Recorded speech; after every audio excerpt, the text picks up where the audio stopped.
Hello everyone, this is part 2 of class 10th NCERT History Chapter 5 Print Culture and the Modern World The Print Revolution and its Impact। तो देखो print revolution क्या था। ये सिर्फ एक development नहीं थी, बुक्स को प्रोड्यूस करने का एक नया तरीका था। इसने लोगों की लाइफ को ट्रांसफॉर्म कर दिया था, चेंज कर दिया था। जो उनकी रिलेशनशिप थी ना ज्ञान या नॉलेज के साथ, इंफॉर्मेशन और नॉलेज के साथ, जो इंस्टीट्यूशंस होते थे, संस्थाएं, अथॉरिटीज, उनके साथ जो रिलेशनशिप थी उस सबको चेंज कर दिया था। वो जो उस समय लोगों के मन में पॉपुलर परसेप्शंस थी, मतलब जो धारणाएं बनी हुई थी, उनको भी काफी इन्फ्लुएंस किया और ना लोगों में एक नया चीजों को लेकर नया सोचने का तरीका भी पैदा किया। अब देखो, a new reading public. Printing press के आने के साथ ही ना एक नई रीडिंग पब्लिक भी उभर के आई। क्योंकि प्रिंटिंग आ गई थी तो अब बुक्स की कॉस्ट भी कम हो गई थी। टाइम और लेबर जो लगता था ना बुक्स को प्रोड्यूस करने में, वो भी कम हो गया था। और मल्टीपल मल्टीपल कॉपीज, मतलब खूब सारी कॉपीज अब एक साथ प्रोड्यूस की जा सकती थी काफी इजीली, काफी ईज के साथ। अब बुक्स ने मार्केट को भर दिया था, तो वो जो रीडरशिप बढ़ती जा रही थी ना, उन तक बुक्स पहुंच रही थी। अब ये जो बुक्स का एक्सेस था, इसके कारण ना नई कल्चर आ गई थी रीडिंग की। सब पहले क्या होता था, पहले ना रीडिंग जो है वो सिर्फ एलाइट्स तक, मतलब कि ऊपर का जो वर्ग होता है ना, उन तक रेस्ट्रिक्टेड थी। अब कॉमन पीपल जो है वो एक ओरल कल्चर के वर्ल्ड में रहते थे। मतलब कोई एक उसको पढ़ देगा तो दूसरा सुन लेगा। सैक्रेड टेक्स्ट, मतलब कि पवित्र ग्रंथ जो होते थे उनको वो रीड कर देते थे और दूसरे सुन लेते थे। बैलेट्स को रिसाइट कर लेते थे। बैलेट्स क्या होता है, जो हिस्टोरिकल अकाउंट हो गए या फिर फोक टेल्स हो गए, किसी वर्स में हो जिसको गाया जाता है, इस तरह की चीजों को कह देते हैं बैलेट्स। बैलेट्स को रिसाइट कर लेते थे, फोक टेल्स एक दूसरे को नरेट कर देते थे, मतलब सुना देते थे। नॉलेज ना, ज्ञान का मतलब ओरल ट्रांसफर होता था, ओरली ट्रांसफर की जाती थी। लोग कलेक्टिवली एक स्टोरी को सुन लेते थे या फिर किसी परफॉर्मेंस को देख लेते थे। वो लोग इंडिविजुअली साइलेंटली किसी बुक को रीड नहीं करते थे। इसी तरह से ओरल ट्रांसमिशन होता रहता था।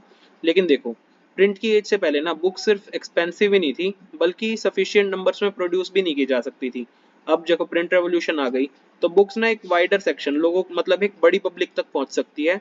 अगर पहले हियरिंग पब्लिक थी, तो अब एक नई रीडिंग पब्लिक भी सामने आ गई। लेकिन ये जो ट्रांजिशन था ना हियरिंग पब्लिक से रीडिंग पब्लिक तक का, ये बहुत ज्यादा सिंपल नहीं था।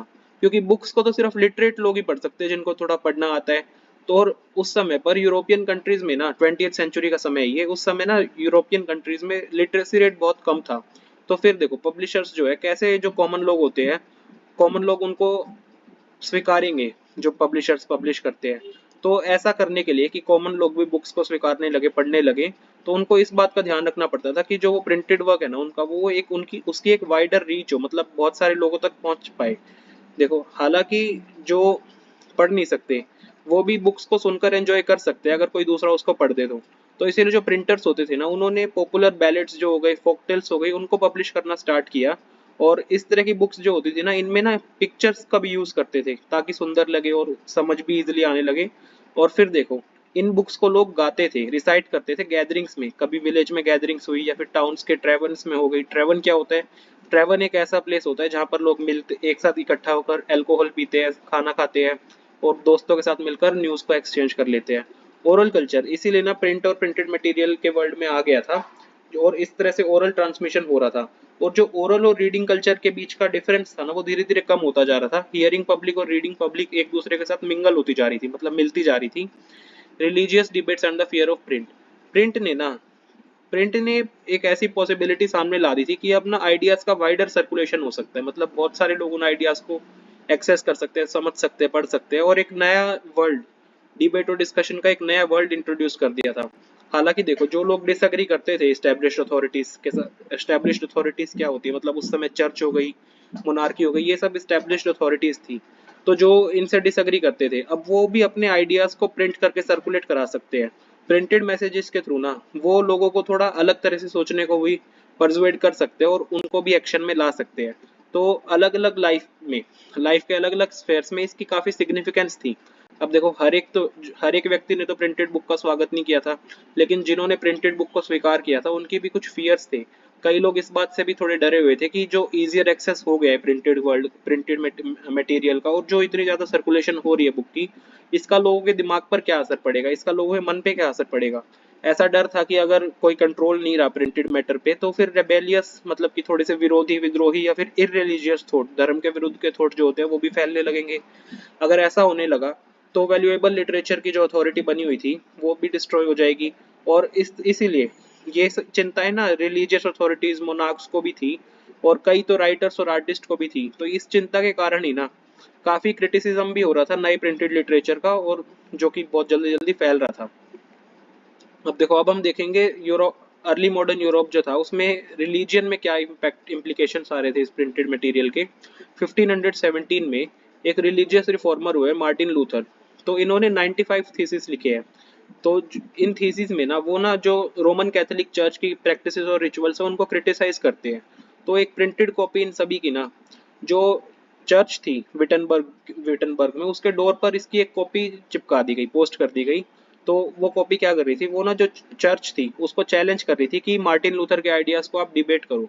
तो जो लूथर की राइटिंग थी ना उसको बहुत जल्दी जल्दी लोगों ने रिप्रोड्यूस किया और बहुत सारे लोग उसको पढ़ते भी थे। तो इसके कारण चर्च में ना एक डिवीजन आ गया और प्रोटेस्टेंट रिफॉर्मेशन की स्टार्ट हुई। प्रोटेस्टेंट रिफॉर्मेशन क्या है, 16 सेंचुरी में ना एक मूवमेंट शुरू हुआ था ताकि जो कैथोलिक चर्च है जिसमें डोमिनेशन किसकी थी, उसको डोमिनेट करता था रोम, उसको रिफॉर्म किया जा सके। मार्टिन लूथर इनमें से एक मेन प्रोटेस्टेंट रिफॉर्मर थे। और कई जो ट्रेडिशंस है एंटी कैथोलिक क्रिश्चियनिटी की वो इसी मूवमेंट से निकल के आई है। अब जो लूथर थे, मार्टिन लूथर, इनकी जो नए नियमों की या नए टेस्टामेंट की ट्रांसलेशन थी ना वो कुछ ही हफ्तों में इसकी 5000 से ज्यादा कॉपीज बिक गई। और 3 मंथ्स के अंदर ही इसका सेकंड एडिशन भी आ गया। तो इससे ना काफी ग्रेटफुल भी थे लूथर। और लूथर कहते हैं कि गॉड का दिया हुआ अल्टीमेट गिफ्ट है प्रिंटिंग, और सबसे ग्रेटेस्ट गिफ्ट भी यही है। कुछ स्कॉलर्स जो है वो बल्कि ये भी कहते हैं कि प्रिंट के कारण ही ना नया इंटेलेक्चुअल एटमॉस्फेयर पैदा हो गया था, और इसके कारण ही जो रिफॉर्मेशन के नए आइडियाज थे वो जल्दी स्प्रेड कर पाए थे। Print and decent. तो देखो, प्रिंट और पॉपुलर रिलीजियस लिटरेचर जो था इसके कारण ना काफी जो इंडिविजुअल इंटरप्रिटेशंस होती थी, मतलब कि अलग अलग लोग धर्म की अलग अलग व्याख्या करते हैं, फेथ की अलग अलग व्याख्या करते हैं, ये सब भी फैलने लग गया था। अब देखो, जो लिटिल एजुकेटेड वर्किंग पीपल होते थे इनके बीच भी फैलने लग गया था। 16 सेंचुरी में मिनोकियो एक मेलर थे इटली में, मतलब चक्की वाले थे। तो इन्होंने ना बुक्स को पढ़ना शुरू कर दिया था, जो भी इनकी लोकेलिटी में बुक्स होती थी। तो इन्होंने बाइबल का जो मैसेज था ना उसको री इंटरप्रेट कर दिया, मतलब अपने हिसाब से फिर से इंटरप्रेट किया, और एक गॉड को लेकर जो उनका व्यू था उसको फॉर्मुलेट कर दिया। तो ये जो क्रिएशन थी ना इससे रोमन कैथोलिक चर्च काफी गुस्सा हो गई थी। तो रोमन कैथोलिक चर्च ने जब उनकी जो मिनोकियो के हेरेटिकल आइडियाज थे ना इनकी इंक्विजिशन शुरू की, तो मिनोकियो को दो बार पकड़ा गया और अल्टीमेटली मार ही दिया गया। अब हेरेटिकल आइडियाज क्या होते हैं, तो हेरेटिकल का मतलब हो जाता है कि जो चीजें चर्च की टीचिंग्स है ना, जो बिलीफ चर्च की टीचिंग्स के अगेंस्ट हो जाते हैं, चर्च की टीचिंग के अगेंस्ट। मेडिवल टाइम्स में ना जो हेरेसी था इसको एक तरह से जो चर्च का अधिकार है ना, चर्च का राइट है, उस पर एक थ्रेट की तरह देखा जाता था।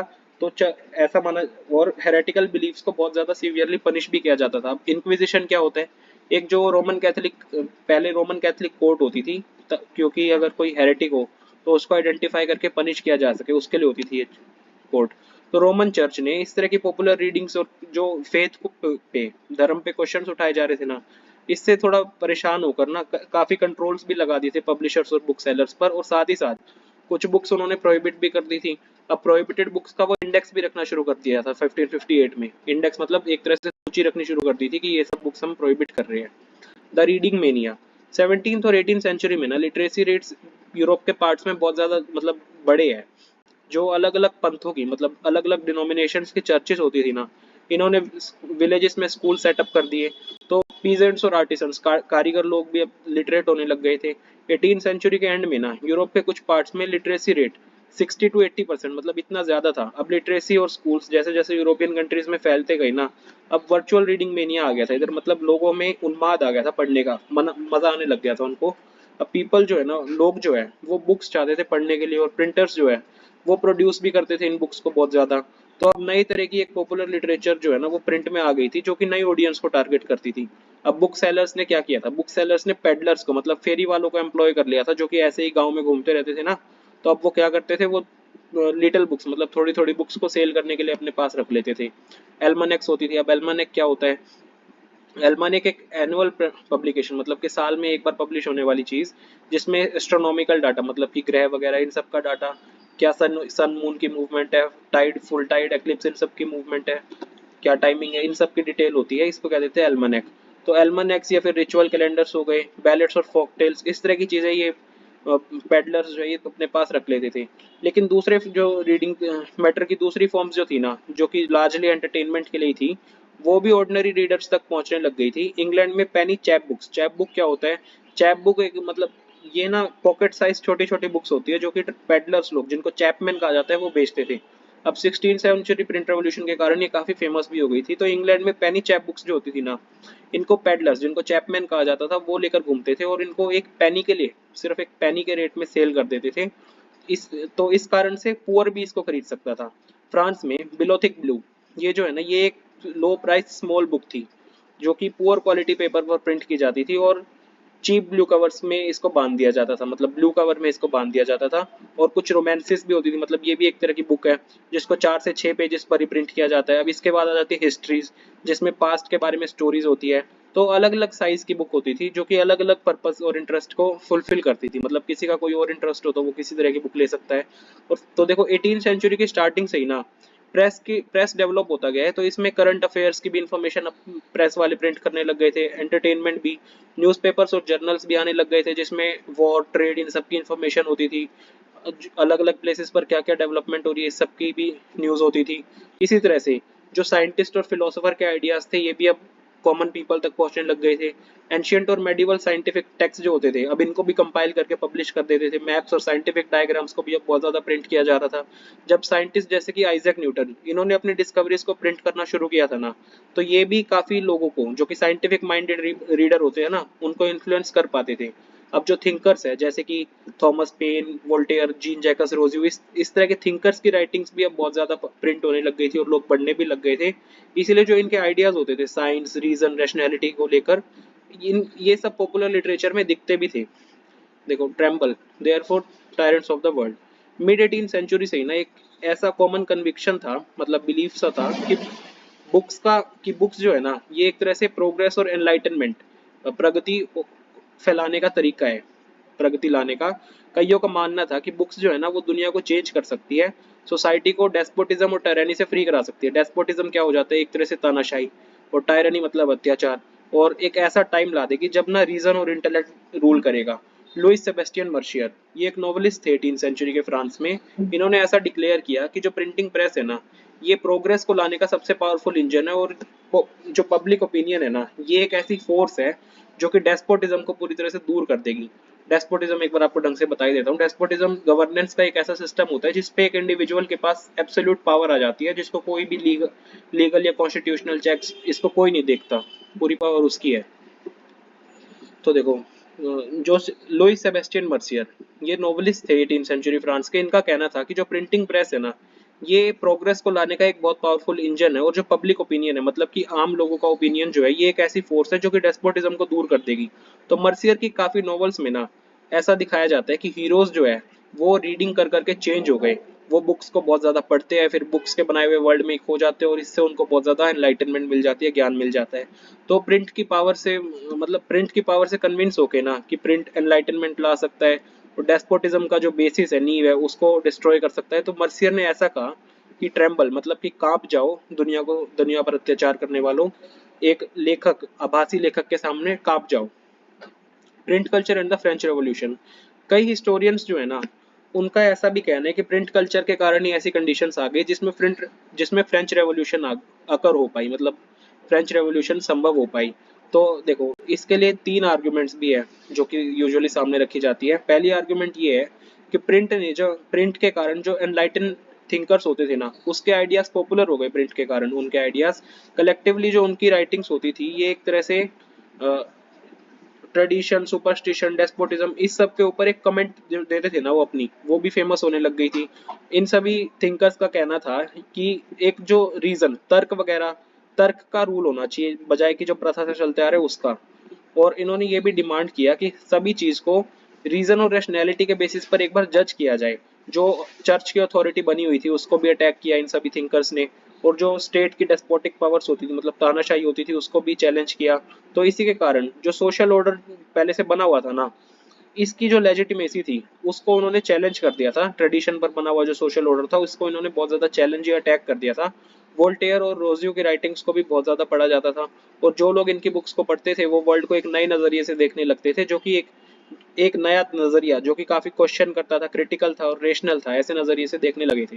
दूसरा सेकंड जो आर्गुमेंट है वो है कि प्रिंट कल्चर के कारण ही ना प्रिंट के कारण एक डायलॉग और डिबेट का नया कल्चर शुरू हो गया था, मतलब वाद विवाद, तर्क वगैरह इन सब का कल्चर शुरू हो गया था। सभी वैल्यूज, नॉर्म्स, इंस्टीट्यूशंस को फिर से एवेल्युएट किया गया और डिस्कस किया गया पब्लिक के द्वारा कि पब्लिक जो है ना अब रीजन मतलब तर्क की जो शक्ति है उसके लिए उससे उसके बारे में काफी अवेयर हो चुकी है, और उनको ऐसा लगने लगा है कि जो पहले से आइडियाज या बिलीफ स्थापित है ना उनको क्वेश्चन करने की जरूरत है। तो इसी पब्लिक कल्चर के कारण ही जो नए आइडियाज है ना सोशल रेवोल्यूशन के वो एकदम सामने आ गए थे। तीसरी बात देखो, तीसरी आर्गुमेंट, 1780s तक ना लिटरेचर बहुत ज्यादा फैल गई थी जो कि रॉयल्टी को ना बहुत ज्यादा क्रिटिसाइज करती थी, मोक करती थी, क्रिटिसाइज करती थी। तो इसी प्रोसेस में ना जो पहले से सोशल ऑर्डर बना हुआ था उसको भी क्वेश्चन करने लग गई थी ये सब लिटरेचर्स। कार्टून्स या फिर हास्य चित्र जो हो गए ये ऐसा सजेस्ट करते थे कि मोनार्की जो है ना वो सेंशुअल प्लेजर्स में मतलब ऐसे ही मजे में एब्जॉर्ब रहती है, सेंशुअल प्लेजर्स में एब्जॉर्ब रहती है सारे टाइम। और कॉमन पीपल जो है, आम व्यक्ति जो है वो सारे दिन सफर करता है, हार्डशिप्स में रहता है। तो ये जो लिटरेचर है ना ये जो सर्कुलेट हो रही थी अंडरग्राउंड, इसके कारण ही जो लोगों के मन में नफरत आ गई थी मोनार्की को लेकर। तो हम इन सब आर्ग्यूमेंट्स को कैसे देखते हैं? ऐसा डाउट हो सकता है कि प्रिंट के कारण ये सब आइडियाज फैले हैं, लेकिन फिर भी हमें ये भी याद रखना चाहिए कि लोग सिर्फ एक तरह की लिटरेचर ही नहीं पढ़ते थे। अगर वो वोल्टेयर और रोजियो की आइडियाज को पढ़ रही है तो साथ ही साथ वो मोनार्कियल और चर्च का जो प्रोपेगेंडा है उन सब आइडियाज को भी पढ़ेंगे ही। और वो सिर्फ जो डायरेक्टली पढ़ लेंगे ऐसा जरूरी नहीं है कि वो सिर्फ उससे इन्फ्लुएंस हो जाए तुरंत ही। वो कुछ आइडियाज को स्वीकार करते थे, कुछ आइडियाज को रिजेक्ट भी कर देते थे, कुछ चीजों को वो अपने हिसाब से भी इंटरप्रेट कर लेते थे। प्रिंट ने डायरेक्टली जो है ना उनके माइंड को शेप नहीं किया है, बल्कि एक तरह से ऐसी पॉसिबिलिटी ला दी है कि वो लोग अब अलग तरीके से सोच पाए। तो इसी के साथ चैप्टर का हम ये वाला हिस्सा पूरा करते हैं। Thank you.